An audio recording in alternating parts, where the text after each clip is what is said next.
इशफाक साहब, तो थोड़ा सा ना मैं ये समझना चाह रही हूँ, जैसे आपने बताया जी, ये गवर्नर स्टेट बैंक भी बदले गए, FPR चेयरमैन भी बदले गए, फिर वो जो सेक्रेटरीज भी बदले गए, ये बदल के क्या फर्क पड़ता है? फॉर एग्जाम्पल, अगर इतनी क्विकली तब्दीली करते हैं, क्या जो पहला शख्स है वो डिलीवर नहीं कर पा रहा होता, उसकी जो पॉलिसी है उसको क्या मुकम्मल तौर पर टाइम नहीं दिया जाता, इसलिए हम उसके सम्राट नहीं देखते, या फिर ये पॉलिटिकल अपॉइंटमेंट्स भी बहुत ज्यादा होती हैं, इस वजह से भी इनको तब्दीली की जाती है, या किसी कोई और वजूहात होती है? बिकॉज इतने गवर्नर स्टेट बैंक, इतने चेयरमैन FPR और सेक्रेटरीज की तब्दीली, जैसे आपने पॉइंट आउट किया, मेरी समझ से बाहर है। चलें, अगर आपको वजीर किसी पॉलिटिकल रीजन से तब्दील करते हैं, तो ये जो टेक्निकल लोग हैं ये क्यों तब्दील होते हैं बार बार? देखिए, इससे बहुत सारे फैक्टर्स होते हैं और इससे बहुत सारे एक्टर भी होते हैं।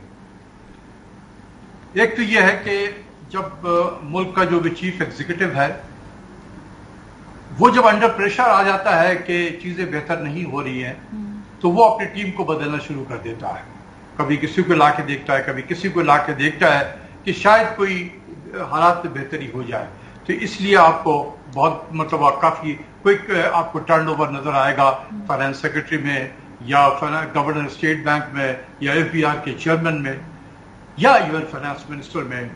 दूसरा होता है कि बाहर से, क्योंकि हमारा मुल्क इतना कमजोर हो चुका है कि बाहर से बहुत इंटरफेरेंस होते हैं, फिर लोग हेलीकॉप्टर से उतारे जाते हैं, यहाँ पर उतारा जाता है उनको ताकि वो चीजों को खराब करें, तो वो खराब करते हैं आके। आपने खुद देखा, जितने भी लोग बाहर से हेलीकॉप्टर से उतारे गए हैं, उन्होंने चीजों को इतना ज्यादा खराब कर दिया है कि पाकिस्तान को अभी कम से कम 5 से 7 साल लगेगा उसको रिकूप करने में। तो ये भी होता है।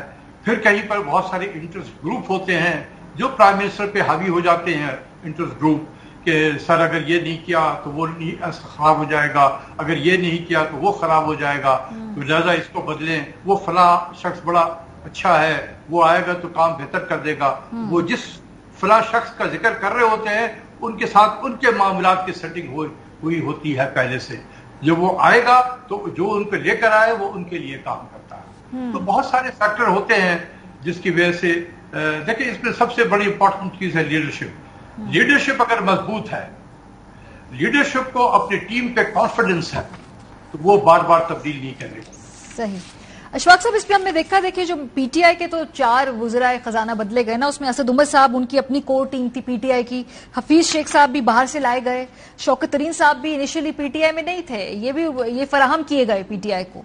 हमाद अज़हर साहब कुछ सीट वार्मिंग के तौर पे वो बैठे रहे। तो ये जो इनके जो 2 वज़राए खजाना थे, ये तो उनको फराहम किए गए थे। PMLN का प्रॉब्लम यह है कि इनके पास तो पूरी एक लाइन लगी हुई थी लोग जो कैंडिडेट्स वजीर खजाना के, but they chose Miftah Ismail. अच्छा, 6 महीने बाद उन्हें तब्दील कर दिया, डार साहब लेकर आ गए। अब ये लोग अपेरेंटली हैं तो एक्सपीरियंस्ड बकौल इनके, तो इनको तजर्बे करने की क्या जरूरत पड़ गई? फिर इनके पास तो लाइन अप भी है, इनके पास तो लोग भी हैं, एक लॉन्ग टर्म वजीर खजाना लगाएं। देखें, बात आपका बहुत ये सवाल अच्छा हुआ, आपने सवाल कर लिया। देखिए, मिफ्ता इस्माइल साहब was never the candidate for finance ministership. ये एक स्टॉप गैप अरेंजमेंट था। जब शहबाज शरीफ साहब वजीर खजाना बने, वजीर आजम बने, तो डे 1 से ये था कि इसहाक डार साहब वापस आएंगे और वो वजीर खजाना बनेंगे। लेकिन इसहाक डार साहब के आने में अभी बहुत सारे मामला तय नहीं हो पा रहे थे। जोर मेरा है मामला तय पाने पे, इसको अंडरलाइन कर लें, इसको ज्यादा मैं एक्सप्लेन नहीं करूंगा। नहीं, समझ गए मेरा ख्याल है, सुनने वाले समझ गए हैं, बहुत स्मार्ट है हमारे व्यूअर्स। बिल्कुल। तो मामला तय नहीं पा रहे थे, तो टिल सच टाइम के मामला तय पा जाएं और उनकी सेफ एंट्री हो, कोई उन्हें हाथ ना लगाए, कोई गारंटी तो देगा ना, यहां तक कि जी आप आएंगे तो आप बिल्कुल न जेल जाएंगे न कुछ जाएंगे, सीधे आप ऐवान सदर जाएंगे और फिर जाके वहां पर ओहदे का हलफ लेंगे आप। तो इसके लिए वक्त लगा, काम हो रहा था पीछे से। तो जब मामला तय हो गए तो वो वापस आ गए। टिल सच टाइम, क्योंकि पता नहीं था कि कितना वक्त लगेगा, तो मिफ्ता इस्माइल साहब को एक इंटरम अरेंजमेंट के तौर पे सीट वार्मर कह लें आप, इनके लिए भी लाया गया था। उसके बाद ये हुआ कि इनके पार्टी के अंदर में भी बहुत वो थे कि कुछ लोग मिफ्ता इस्माइल साहब को नहीं चाहते थे, कुछ डार साहब को सरदार चाहते थे लोग कि डार साहब आ जाए, काफी तजुर्बाकार है इस मामले में। तो चीजों को खराब किया गया। मैं बहुत मरतबा इंटरव्यू में आपके यहाँ भी ये बात कह चुका हूं कि अप्रैल के बाद चीजों को खराब किया गया है जानबूझकर।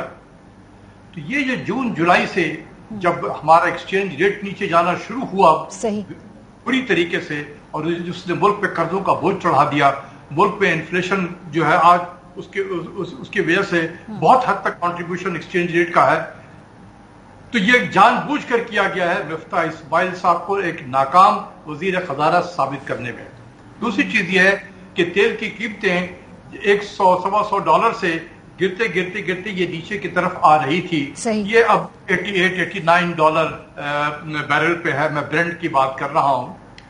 लेकिन मिफ्ता इस्माइल साहब को नहीं कहा गया कि इजाजत नहीं थी, उन्हें इजाजत नहीं थी। हाँ। क्योंकि ये रखा गया था जब हमारे मौजूदा वजीर खजाना साहब जब लंदन से चलते हैं तो यहाँ पर मार्केट को इशारा होता है, क्योंकि ये जो नीचे एक्सचेंज रेट को नीचे लेके जाया गया है, मैं बार बार कह रहा हूं, इस पे कमर्शियल बैंक इन्वॉल्व थे।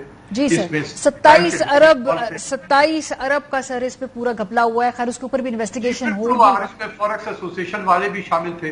फिर तब दार साहब चले तो उन्होंने कहा कि भाई मैं आ रहा हूं, ठीक करो इसको। आप देखिए उनके पहुंचते ही धड़ाधड़ ठीक हो गया। तो चीजों को खराब किया गया था, अब चीजों को ठीक किया जा रहा है।